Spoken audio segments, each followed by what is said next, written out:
Thank you Anil and good morning everybody. नमस्कार दोस्तों, मेरा नाम अतुल नायक शराबी और हम पास इट ऑन पढ़ रहे हैं। 11वें चैप्टर में है। बिग बुक लिखी जा रही है। बिग बुक के पहले 2 चैप्टर लिख लिए गए हैं और अब धनराशि की जरूरत है। आर्थिक मदद चाहिए उनको ताकि वो इनका ये जो अभियान है बुक लिखने का वो पूरा हो सके। पैसा तो लगेगा। और हैंक पाकहर्स्ट ने एक योजना बनाई कि वो शेयर्स बेचेंगे उसके और उससे धनराशि पैदा करेंगे।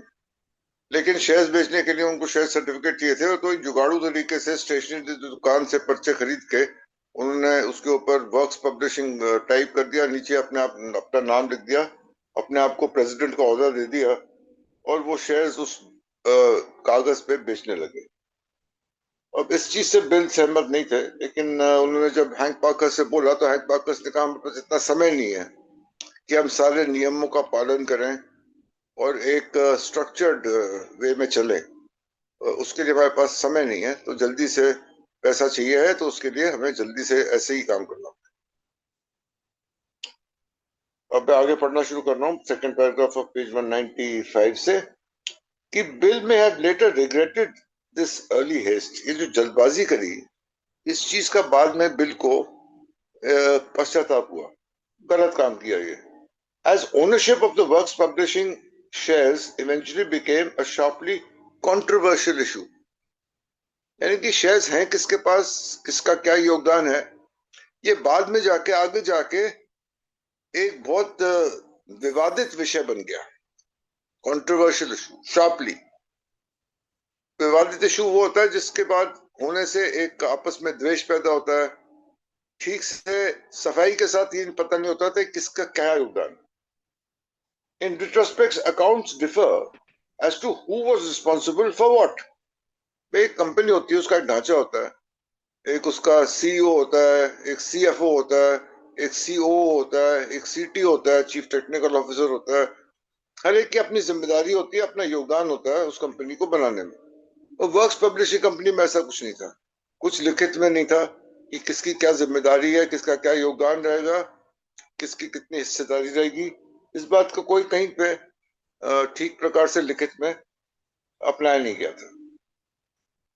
तो पीछे देखते हुए अकाउंट्स डिफर, सबकी अपनी अपनी कहानी है, सबकी अपनी अपना बयान है कि असल में हुआ क्या था।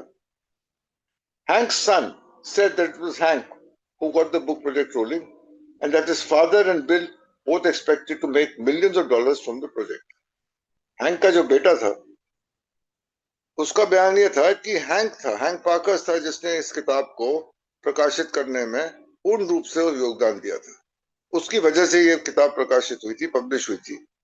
तो सारा जो इसका रॉयल्टी है, इसका जो बौद्धिक हक है, अधिकार है, वो सारे हैंक पार्कर्स को मिलनी चाहिए, क्योंकि वो और बिल ही थे जिन्होंने इस काम को किया और किसी को इसमें हिस्सेदारी या इसका मुनाफे का कोई हकदार नहीं है, केवल हैंक पार्कर्स। हैंक के बेटे के बयान से उसके अनुसार रूथ डिसएग्रीड। रूथ हॉक थी जो वहां पे, वो इससे सहमत नहीं थी। As remember that two men were about equally responsible. ये दोनों ही बराबरी का योगदान था, बराबरी की उन्होंने जिम्मेदारियां संभाली थी इस किताब के प्रकाशन को लेते हुए, और दोनों की अपनी योगदान जो था बराबरी का। At that time it wouldn't have been written without Bill and it wouldn't have been published without Hank। ये उसका फेमस डायलॉग है उसका कि बिल नहीं होते तो ये किताब लिखी नहीं जाती। किताब लिखी नहीं जाती तो हैंक पार्कर्स किस चीज को पब्लिश करता? There was no book, what would Hank Parkhurst published? और दूसरे तरीके से देखा जाए तो बिल ने किताब तो लिख दी, वो किताब का करता क्या? वो एक मैन्यूस्क्रिप्ट बनकर रह जाती। वो येलो स्क्रैच पेपर पे बिल डब्ल्यू की राइटिंग ही रह जाती, किताब के रूप में वो कभी नहीं आती हमारे सामने। तो रूथ का ये कहना था कि उसके बिना लिखी नहीं जाती और हैंक पार्कर्स नहीं होता तो कभी पब्लिश नहीं होती, और दोनों का बराबरी का योगदान हुआ। She said not that she believed that either man expected to make a fortune। और देखो मुद्दे की बात ये थी कि ये दोनों जो था ये दोनों ये काम पैसों के लिए नहीं कर रहे थे कि खूब सारी धनराशि कमाए उससे ना, ये उनका लक्ष्य नहीं था, ये उद्देश्य नहीं था। The motive always was to help the fellowship. उन सबका मकसद एक था, सिर्फ एक था कि फेलोशिप की मदद कैसी करें। Their original idea was to begin giving the book away as soon as possible. जल्द से जल्द किताब जो है वो पीड़ित शराबियों तक और उनके परिवारों तक, और जो भी शराबीपन में रुचि रखता हो या उसके बारे में जानना चाहता हो, उस तक ये किताब जल्द से जल्द पहुंचे। यही उनका उद्देश्य था, यही उनका लक्ष्य था। ये रूथ हॉक के अनुसार उसका बयान है। और हमको याद रखना चाहिए कि रूथ हॉक ने बड़ी नजदीकी से ये सब गतिविधियां देखी हैं कि कैसे बिल और हैंक ने इस किताब को प्रकाशित करने में अपना अपना योगदान दिया। क्या क्या उनके सामने अड़चने आई, क्या क्या दुविधाएं आई, क्या क्या बाधाएं आई, और उसका सामना उन्होंने किया।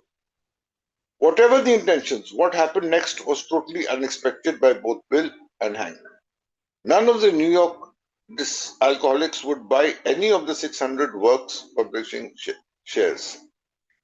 लेकिन जो भी है, जो असलियत ये भी थी कि ये 600 शेयर जो उन्होंने सोचे थे वो न्यूयॉर्क के अल्कोहलिक्स को बेचेंगे, जिससे उनको एक अच्छी खासी राशि एकत्रित होगी।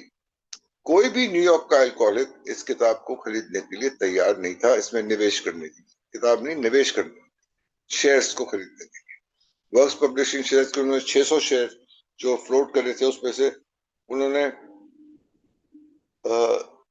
200 शेयर जो उन्होंने सोचे थे कि वो न्यूयॉर्क के अल्कोहलिक्स को बेचेंगे, आइक्रॉन के भी अल्कोहलिक्स को बेचेंगे, उससे धनराशि जो इकट्ठी होगी, कोई भी इन शेयर्स को खरीदने के लिए तैयार नहीं था।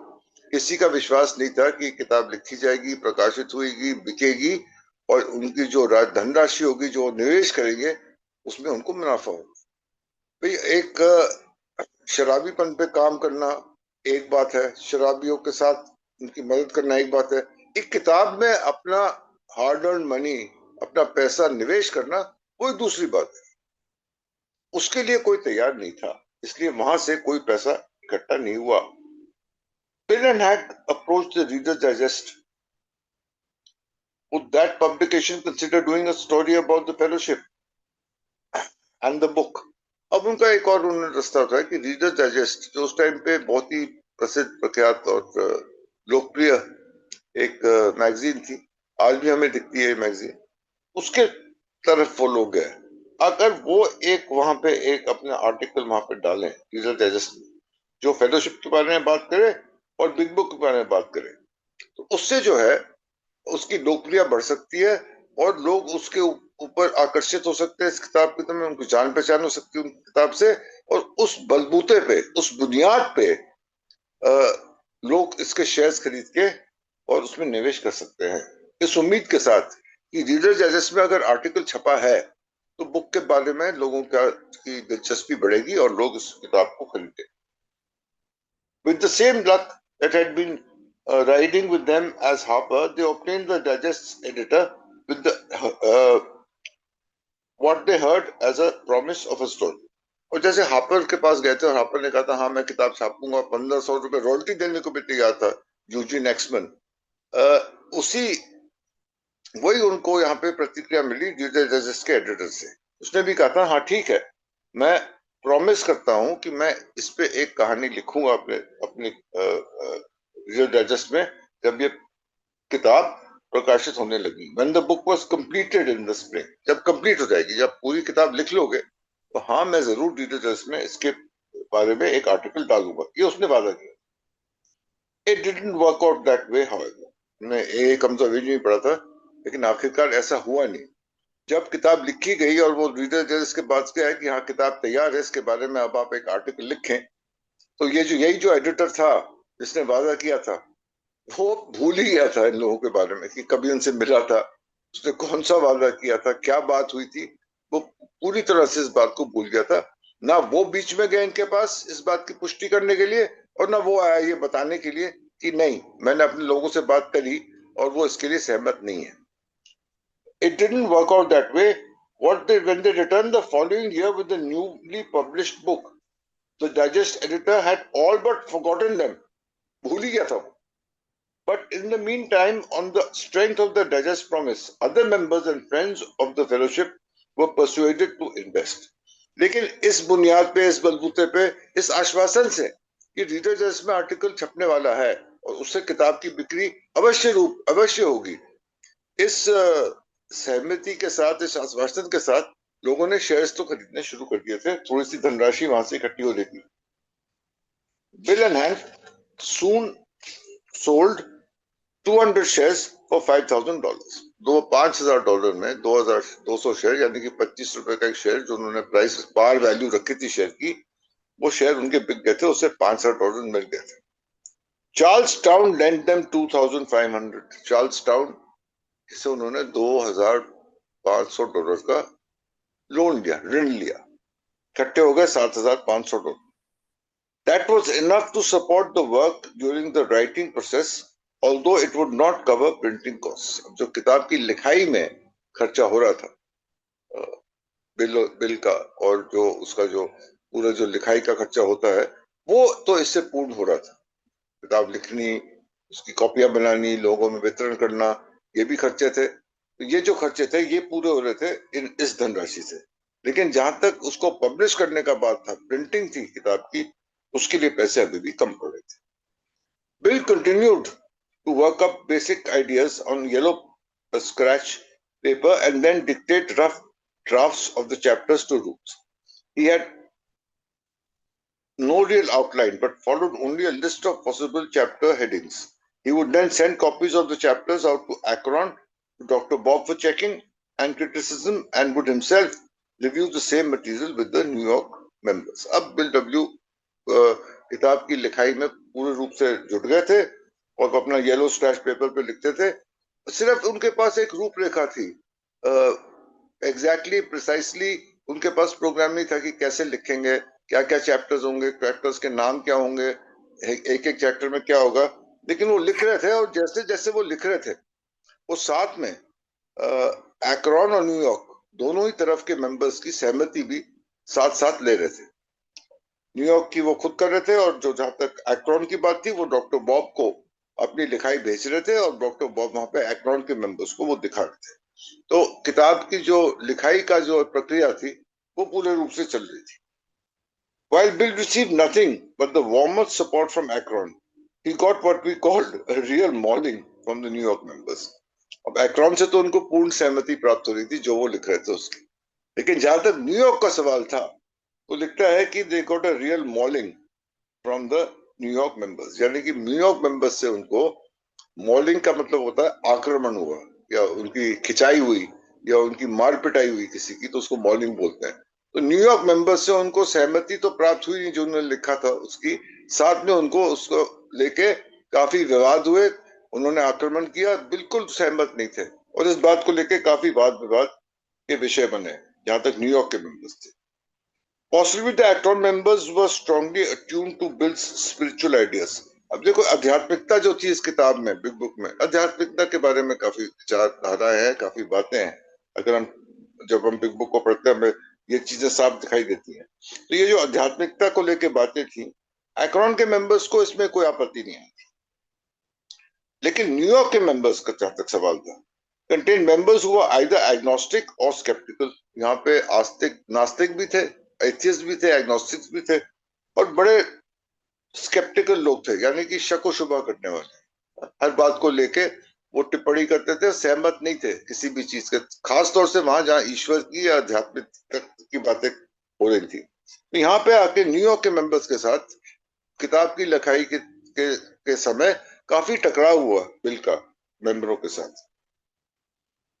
Another possible reason was Dr. Bob's enormous influence and stature. अब डॉक्टर बॉब का एक्रोन में और एक्रोन के मेंबर्स के साथ वो लिखता है कि enormous influence and stature. उनकी एक शख्सियत थी, उनका एक रुतबा था न्यूयॉर्क के एक्रोन के मेंबर्स के साथ. तो जो भी वो नेतृत्व करके चलते थे सबका, तो जो भी वो बोलते थे, जो भी उनकी राय होती थी, जल्दी से वहां के सारे लोग उनके साथ सहमत हो जाते थे और उनके साथ मिलकर चलने को तैयार होते थे. His support of the book virtually guaranteed that most of the Akron members would also support. अगर वो बुक का समर्थन, बिग बुक का समर्थन करने हैं, वो बुक के लिखाई के बारे में जो जिस तरीके से बिल ने लिखी है, अगर वो उसके साथ ठीक है, उसका समर्थन कर रहे हैं, तो बाकी के एक्टॉन मेंबर्स भी उनके साथ सहमत होते थे। लेकिन न्यूयॉर्क में ऐसा नहीं था। न्यूयॉर्क के जो मेंबर थे वो थोड़े से टेढ़े थे, मैं बोलूंगा। थोड़े से उनकी अपनी ओन दृष्टिकोण थे चीजों को देखने की। तो वहां पे काफी एक टकराव होता था बिल और बाकी के न्यूयॉर्क मेंबर्स के बीच में।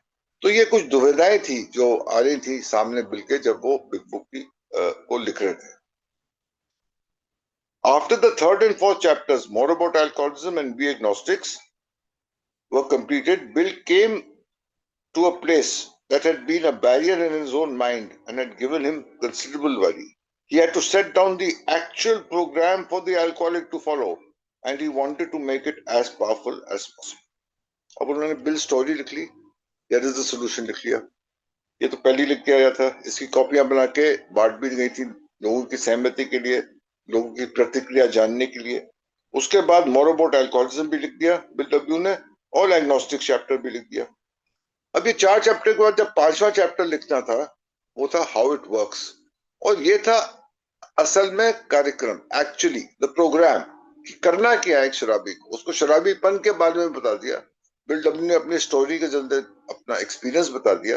ये प्रोग्राम है क्या, इसके क्या दो स्तंभ में, देयर इज अ सोल्यूशन बता दिया। एग्नोस्टिक्स में थोड़ा सा उन्होंने बताया है कि एक ईश्वर जो है और एक उच्च शक्ति का जो एक हिस्सेदारी है इस प्रोग्राम में, वो कैसे काम करेगी वो बताया।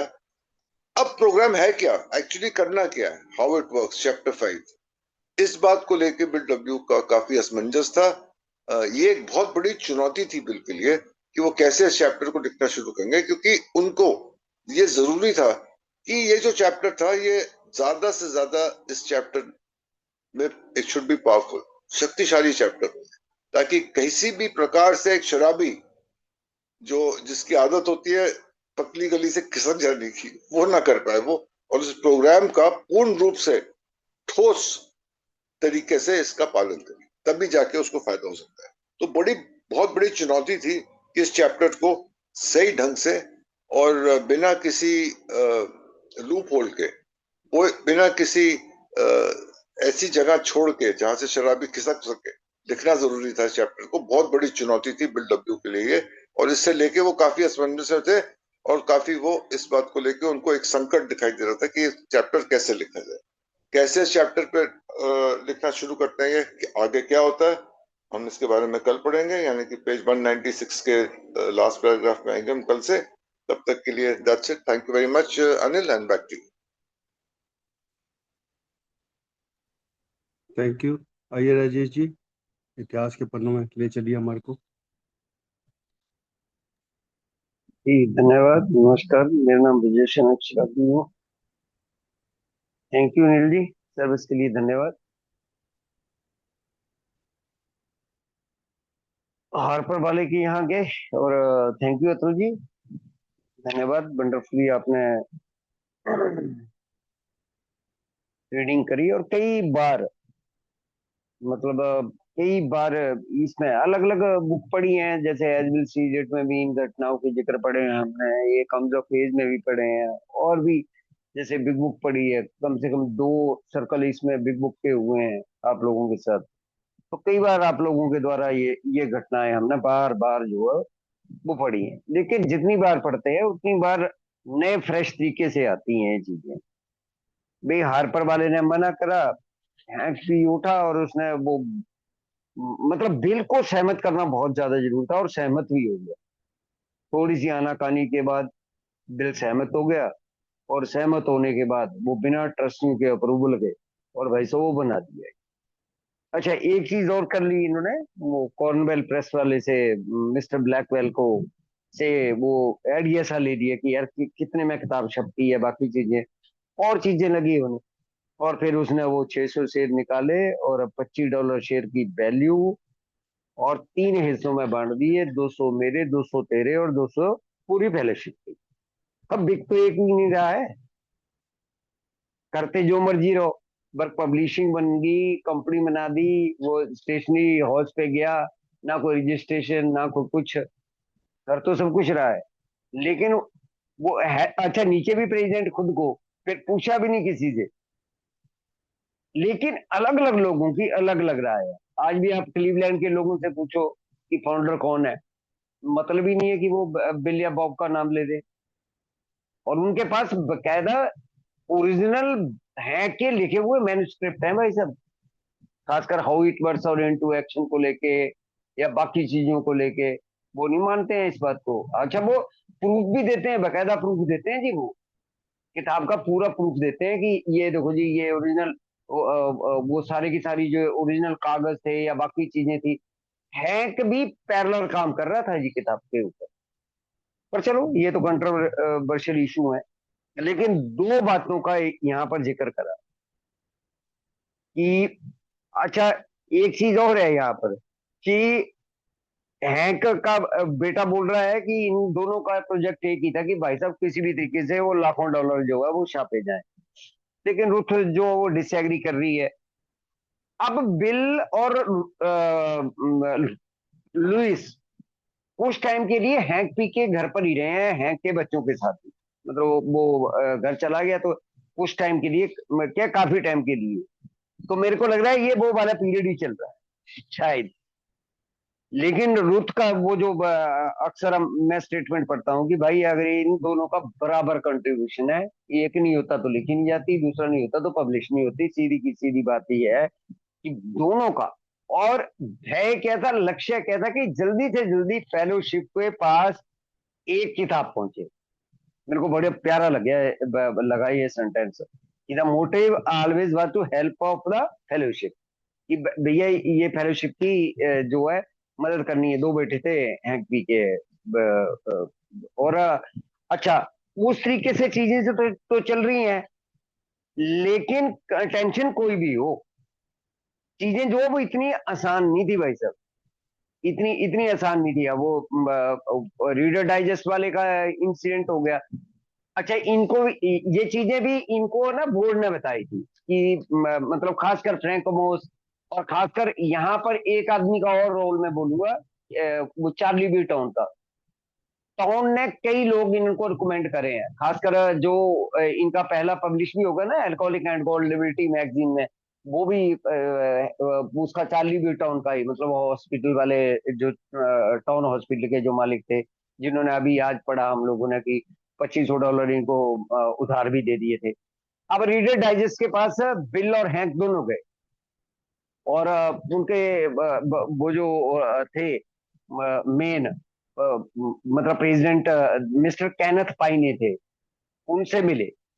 KENNETH, क्योंकि मेरी प्रोनाउंसिएशन में थोड़ी दिक्कत रहती है इसलिए स्पेलिंग बोल दी है मैंने। और अच्छा बात, मिस्टर पाइने ने बोला कि भाई छोड़ जाओ, मैं बोर्ड की मीटिंग में रख के डिस्कस करके आपको बताऊंगा। ऐसा नहीं उन्होंने बोला कि हाँ जी आ जाना। हालांकि वो जैसे हार्पर वालों ने पूरा पढ़ के और हाँ करी थी, उसने पढ़ा पढ़ा कुछ नहीं, बिजी था ज्यादा है। तो उसने बोला भैया बोर्ड की मीटिंग में आपका ये सुझाव रखूंगा और सुझाव रखने के बाद आपको बता दूंगा। अब दोनों ही भूल गए। अब देखो हैरानी वाली बात है, इधर का पक्ष भी भूल गया। और ये इतना इंपॉर्टेंट टर्निंग पॉइंट है हमारे ए की लाइफ का कि कॉर्नवेल प्रेस वाला भी छपाई के लिए इसलिए तैयार हुआ था कि रीडर डाइजेस्ट वाले एक लेख लिखेंगे हमारे बारे में। मतलब एक मान लो एक बड़ा अखबार जो है अप्रोच कर दिया उसने, और फिर शराबी तो शराबी होते हैं ना, इन्होंने बाहर फैला दिया कि वहां भी तो भाई साहब रीडर डाइजेस्ट वाले ने बोला है बहुत बढ़िया किताब बन रही है, और मैं अच्छा सा जैसे ही किताब बाहर आएगी मैं अच्छा सा एक लेख छाप दूंगा। ये उससे पूछने नहीं गए और उन्होंने बताया नहीं। अब उसने तो पहचाना नहीं, जैसे तू जी कह रही ना, बिल्कुल वो तो जैसे ही ये पहुंचे थे ना दोबारा ये पहुंचे उसके पास, रीडर डाइजेस्ट वाले मिस्टर पाइनी के पास पहुंचे, तो हैंक पी ने मतलब सेंटेंस मतलब बोला था उसको हैंक से, well mister managing editor, we are all ready to shoot shoot. अच्छा वो समझ ही नहीं रहा कि ये क्या कह रहा है। ये किताब लेके पहुंच गए, पूरी किताब थी इनके हाथ में, और ये कह रहे कि भाई साहब हम तो तैयार हैं शूट के लिए। अब शूट शब्द वो घबरा गया थोड़ा सा, उसने बोला बट शूट, एडिटर से बट शूट। अब ये याद दिलाने की कोशिश कर रहा कि वो भाई साहब हम आए थे वो 2 चैप्टर लेके आपके पास, वो आपने बोला था एक लिखते। बड़ी बड़ी इंटरेस्टिंग सी कहानियां हैं यार, ये हंसी तो आ रही है, पर भाई साहब उस टाइम जो हाँ की हालत हुई थी ना, जब ये पहचान नहीं रहा था। रुथ साथ में थी, लुइस साथ में थे, और भी लोग साथ में थे। नेक्स्ट टाइम जब ये दूसरी बार किताब पूरी लेके गए थे, बड़े खुश होके गए। और मिस्टर पाइनी ने उन्होंने बोला ओफो, याद तो आ गया भाई साहब। लेकिन मैंने बोर्ड की डायरेक्टर में रखा था, वो सॉरी बोल के कि मैं आपको बताना भूल गया भाई, वो कमेटी ने आपकी किताब के बारे में कि हम डाइजेस्ट इस किताब को नहीं छाप सकता क्योंकि ये कंट्रोवर्सी पैदा करेगी। रिलीजियस और मेडिकली ये पहला आदमी है जिस आदमी के मुंह से ऐसे वर्ड थे कि रिलीजियस और मेडिकल, हमारी कमेटी ने मना कर दिए कि भाई साहब इसमें तो बड़ी भारी कंट्रोवर्सी है। और यहाँ पर मतलब ये तो बातें जो रिफ्यूज बोला ना, फॉरगेटन देम वाली, ये इंसिडेंट एक हम जो भेज में बड़े प्यारे तरीके से लिखा हुआ है कि जैसे वो बेचारे गए, पहले उसने मतलब जल्दी में था, ये नहीं कि उसने हाँ करी, हाँ भी नहीं ना भी नहीं, कि हाँ बात करूंगा, किताब तो तुम्हारी अच्छी है, लेकिन अपने बोर्ड की मीटिंग में भैया मैं डिस्कस करूंगा, उसके बाद आप लोगों को मैं इन्फॉर्म कर दूंगा। ये मिस्टर पाइनी इनको कह रहे हैं, बिल और हैंक को कह रहे हैं। लेकिन जब किताब लेके गए तो कौन, वो तो पहचान, शक्ल ही नहीं पहचान रहा। अब पैसे भाई साहब कम, लेकिन अब जुगाड़ हो गया, 200 शेयर बिक गया, $5,000 उधर से आ गए, $2,500 जो है इसने दे दिए टाउन हॉस्पिटल में, $1,000 फिट्स मायो की बहन ने दिया था। यहाँ यहाँ इसी मतलब 1938 के कुछ पीरियड में कुछ प्रोसेस के लिए $1,000 उसने दिया। अब इनका काम मतलब है, अगर 7500 भी मोटा मोटा लगाए तो इन लोगों का काम मोटा मोटा हो गया।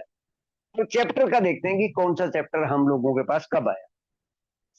20 मई 1938 को बिल स्टोरी और द रेजोल्यूशन जो है वो इन्होंने सेंड कर दिया था कंप्लीट करके। 17 जून 1938 को ये न्यूयॉर्क में चैप्टर इन्होंने चेकिंग के लिए भेजे थे, मतलब वो जो कॉपी है। 27 जुलाई 1938 को डॉक्टर ओपिनियन जो है वो जिसका हम जिक्र करते हैं सिल्कवर्थ का। 7 अगस्त 1938 को बिल ने जो डॉक्टर बॉब को लेटर लिखे हुए हैं हमारे पास आर्काइव में पड़े हैं कि मतलब जो स्टोरीज का, और इसी दौरान इन्होंने ये मोर अबाउट अल्कोहलिज्म और बी एग्नोस्टिक चैप्टर जो है वो सारे, और आज हमने प्रोसेस भी देख लिया जी कि कैसे चैप्टर का क्या हो रहा है। चैप्टर लिखा जा रहा है, क्रिटिसिज्म वर्ड का इस्तेमाल करा है जी, इतनी प्यारी चीज है। He would send copy of chapter out of the account doctor Bob for checking and criticism. है हमारे अंदर किसी के अंदर आज इस बात की कि हम बोले कि भाई मेरी आलोचना करो, ये मैं एक आइडिया लेके आया या ये चीज। हालांकि वो सेंटेंस हमारे चौथे और पांचवें कंसेप्ट में हमको पढ़ने को मिलते हैं, deliberation, discussion, debate, substation anonymity, फिर वोटिंग, इस प्रकार का है ना जी वो। और उसके बाद क्या बोलते हैं उसको, माइनॉरिटी की आवाज, मतलब ये हमारा तरीका भी है। लेकिन कितने लोग हैं जो इस तरीके को फॉलो करते हैं कि डेलिब्रेशन, डिस्कशन, डिबेट, सबस्टेशनल अनानामिटी, अनानामिटी सर्वसहमति की तरफ ले जाना, 2/3 मेजोरिटी, और उसके बाद ये चीजें प्रोसेस नहीं होती हैं भाई साहब। ये अलग अलग ही लोग थे कि भाई साहब को क्रिटिसिज्म भी है। और पूरा एक राउंड में, अच्छा एक राउंड में हो रहा है डॉक्टर बॉब का। डॉक्टर बॉब ने जिस चीज को, हालांकि वहां से कटिंग वटिंग आ रही थी, कुछ चीजें जुड़ के भी आ रही थी, ऐसा नहीं कि वो बिल्कुल ही चेकिंग नहीं कर रहे थे, लेकिन डॉक्टर बॉब का हो रहा था कि डॉक्टर बॉब किसी चीज को हाँ कर देते थे तो हाँ हो जाती थी। लेकिन भाई यहाँ क्या, एक्रोन में जिम बर्बल, फिट्स मायो, जिम बी कह रहा बिल्कुल हटा दो, कोई कोई नहीं भाई साहब, ये आध्यात्मिकता, ये गॉड, ये छोड़ो, उठा दो इनको। फिट्स मायो कह रहा कि कट्टर, वो मतलब इतना धार्मिक कट्टर था वो फिट्स मायो, जब उसके अंदर सेक्सुअल एक्सपीरियंस हुआ था इतना कट्टर हो गया। वो तो कह रहा था कि जीसस क्राइस्ट वर्ड यूज कर दो, बेशक इतनी कट्टर था। और भी 2-3 लोग, इधर हैंक पी, इधर बिल, ये 5-6 लोग, ये सारे मतलब ये जो करेक्टर हमें टिपिकल से करेक्टर मिलते हैं ना, सारे यहाँ के न्यूयॉर्क के वाले हैं। ये 5-7 लोग जो न्यूयॉर्क की मीटिंग में बैठ रहे हैं, चाहे जिम बर्बल है, चाहे फिट्जमैन है, हैंक पी है, बिल है, या और भी हैं एक दो। तो ये लोग जो है वो यहाँ पर लड़ाइयाँ हो रही है भाई साहब, लड़ाई नहीं, इवन हाथापाई। हर आदमी इतना रिजल्ट कि अपने एक सेंटेंस आगे पढ़ने को हमें मिलेगा कौन कौन से शब्द इनको हटाने पड़े, किस बात पे कितनी बहस हुई, लेकिन वो मतलब कॉलर पे हाथ एक दूसरे के चले जाते थे, कोई मतलब कोई शर्म नहीं, कोई हया नहीं, बस शर्म और हया बहुत थी। डॉक्टर बॉब का बहुत जबरदस्त इन्फ्लुएंस था। डॉक्टर बॉब हाँ करते थे, इधर हाँ हो जाती थी। अब अच्छा क्या ये गलत था? यार निकला तो बहुत अच्छी चीजें भाई साहब। आज God has be understood him, higher power, ये जो बढ़िया बढ़िया सेंटेंस हम यूज करते हैं, ये सारे के सारे न्यूयॉर्क वालों की वजह से हमारे पास आज हैं। क्योंकि ये अगैबादी थे, संदेही थे, संख्यादर्शी थे, इस प्रकार के व्यक्तित्व वाले लोग थे, जो अड़ते थे, लड़ाई वाले थे, झगड़ालू टाइप लोग थे। इनके कारण आज जो हम देखो, ब्लेसिंग इन डिस्गाइज भी हम मैं यहाँ देखता हूँ न्यूयॉर्क में, कि न्यूयॉर्क के लोगों ने इतना ही, अगर मेरे हाथ में अभी बिग बुक मैंने पकड़ रखी है, तो भाई साहब ये ऐसे ही नहीं है। और 2 चैप्टर के बारे में, हाउ इट वर्क्स और इनटू एक्शन के बारे में, हालांकि प्रॉपर नहीं है, मतलब प्रॉपर हमारे पास आर्काइव में भी इंफॉर्मेशन नहीं है। वो लगा के मतलब एक अमेजन था करके कि इस महीने ये चैप्टर आए हैं, क्योंकि इस दौरान अब बिल जो है वो थोड़ा सा 1 2 3 महीने के लिए यहाँ पर डिप्रेशन में जाता है।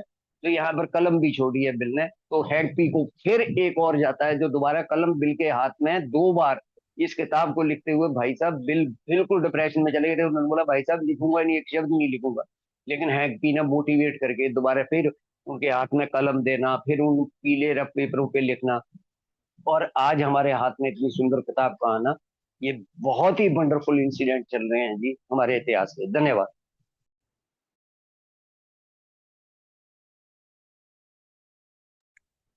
Thank you Rajesh ji.